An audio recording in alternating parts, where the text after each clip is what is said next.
भैया बेटा पढ़ लो, समझा। इलेक्ट्रिसिटी चल रहा और नहीं तो ऐसा झटका लगेगा, तो कैसे लगेगा झटका बोर्ड जब देगा, समझा। समझ में आता है झट। तो कैसे हैं आप? हेलो आप लोग, कैसे हाल चाल आपका है? हम लोग लेक्चर 3 नंबर के ऊपर आए हैं। इलेक्ट्रिक करंट के ऊपर हम लोग बात करेंगे आज के क्लास में। तो थोड़ा सा ध्यान रखना है। पहले हम लोग थोड़ा सा डिफाइनिंग वगैरह पढ़ते हैं कि एक वायर में इलेक्ट्रॉन कैसे प्रोड्यूस होता है, इलेक्ट्रॉन क्या होता है।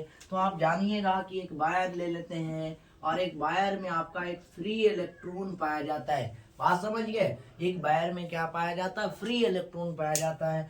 जैसे हम लोग करंट को सप्लाई करते हैं, पता है करंट को जब आप सप्लाई कीजिएगा ना, तो ये एक इलेक्ट्रॉन दूसरे इलेक्ट्रॉन पर फोर्स लगाएगा, दूसरा इलेक्ट्रॉन तीसरे इलेक्ट्रॉन पर फोर्स लगाएगा, तीसरा इलेक्ट्रॉन चौथे इलेक्ट्रॉन पर फोर्स लगाएगा। ऐसे करके बहुत सारे इलेक्ट्रॉन जो एक दूसरे को क्या करते हैं? फोर्स लगाते हैं। और फोर्स लगाने के बाद क्या होता है? कोलिजन करना शुरू हो जाता है। बात समझिए, कोलिजन होगा तो क्या होगा? करंट आपका प्रोड्यूस होगा। जैसे आपके स्कूल वगैरह में आप देखते होंगे, जब आपका सुबह के टाइमिंग होता होगा, मॉर्निंग समय में असेंबली होता है, तो बहुत सारे बच्चे जो है खड़ा रहते हैं असेंबली में।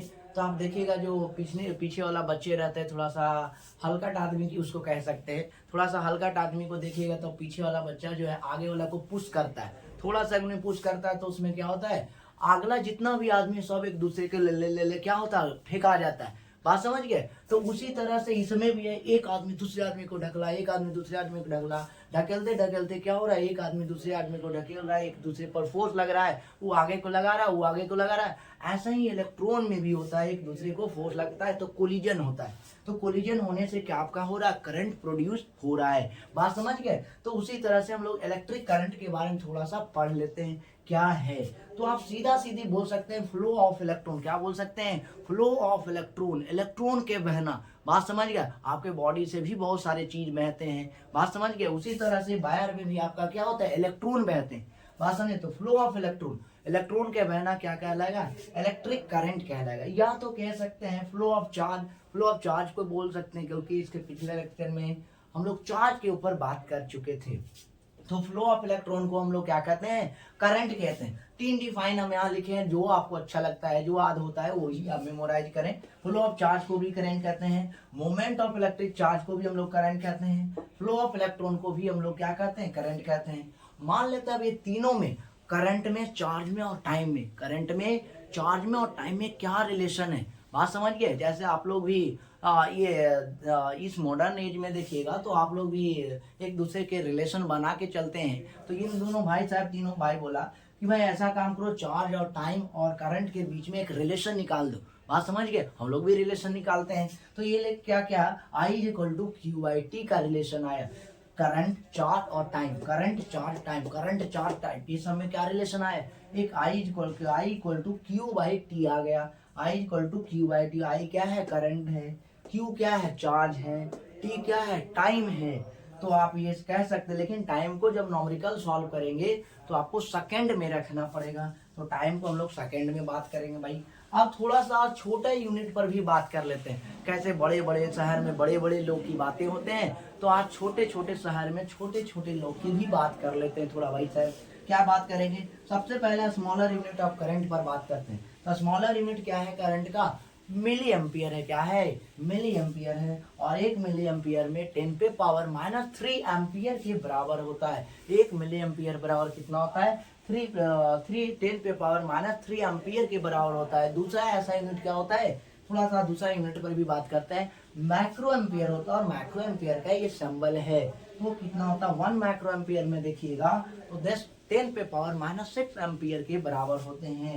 1 माइक्रो एम्पियर बराबर 10 पे पावर -6 एम्पियर के बराबर होते हैं। ये छोटा सा, छोटा मिनिमम, बहुत कम अमाउंट ऑफ करंट फ्लो करता, तो उसके लिए हम लोग ये सब यूनिट का भी यूज कर लेते हैं। बात समझ गए? तो ये भी थोड़ा सा ध्यान रखना है। सबसे मोस्ट इंपोर्टेंट है डिफाइन 1 एम्पियर। इस बार भी बोर्ड का परीक्षा में आने का बहुत चांस है, समझ गए? इसलिए इस बात को थोड़ा सा ध्यान रखें भाई, सीरियस हुए और थोड़ा सा समझिए। 1 एम्पियर, 1 एम्पियर किसको कहते हैं? 1 एम्पियर कहते हैं डिफाइन करता है। 1 ampere is defined as when 1 coulomb of charge, 1 coulomb का चार्ज पास हो 1 सेकंड में। 1 कूलम का चार्ज पास हो रहा है 1 सेकंड में, बात समझ गए। 1 coulomb of charge pass in 1 second is called 1 ampere. Mathematical define थोड़ा करेंगे तो I equal to Q by क्या होता है, टी होता है। इक्वल टू क्या होता है भाई साहब, क्यू बाई टी होता है, समझ गए। तो आप देख रहे हैं आई क्या है, करंट है, ये तो आप जानते हैं। क्यू चार्ज है, टी क्या टाइम है, सब जगह 1 1 लगा देते हैं बात में, क्योंकि 1 के डिफाइन करना है। तो 1 कूलम हो गया, 1 सेकेंड हो गया, तो बोलेंगे 1 कूलम ऑफ चार्ज। पता है क्या बोलेंगे, 1 कूलम ऑफ चार्ज। 1 कूलम का चार्ज पास हो रहा है 1 सेकंड में। 1 कूलम का चार्ज पास हो रहा है 1 सेकंड में, तो उसको हम लोग क्या कहेंगे, 1 एम्पियर कहेंगे। बात समझ गए, ठीक है, याद रहेगा। अब हम लोग थोड़ा सा नोट पॉइंट में पढ़ लेते हैं। एक इंस्ट्रूमेंट होता है, बात समझ गए। हम लोग का फीवर वगैरह भी आता है तो हम लोग को मेजर करने के लिए इंस्ट्रूमेंट होता है, बात समझ गए। तो उसी तरह से ये करंट भी जा रहा है किसी वायर में, तो उसमें हम लोग क्या करते हैं, उसके लिए भी मेजर करने के लिए कुछ डिवाइस का नाम है। वो डिवाइस क्या, एमीटर है। क्या है, एमीटर है। वो आपका करंट को मेजर करता है, बात समझ गए। तो आज के लेक्चर में यहीं तक रहने देते हैं जोश के साथ। फिर से मिलते हैं नेक्स्ट क्लास में। Thank you for everyone, take care, bye bye, take care. नाचते रहे, गाते रहे, डांस करते रहे, इच्छे से करके डांस करें। Yeah.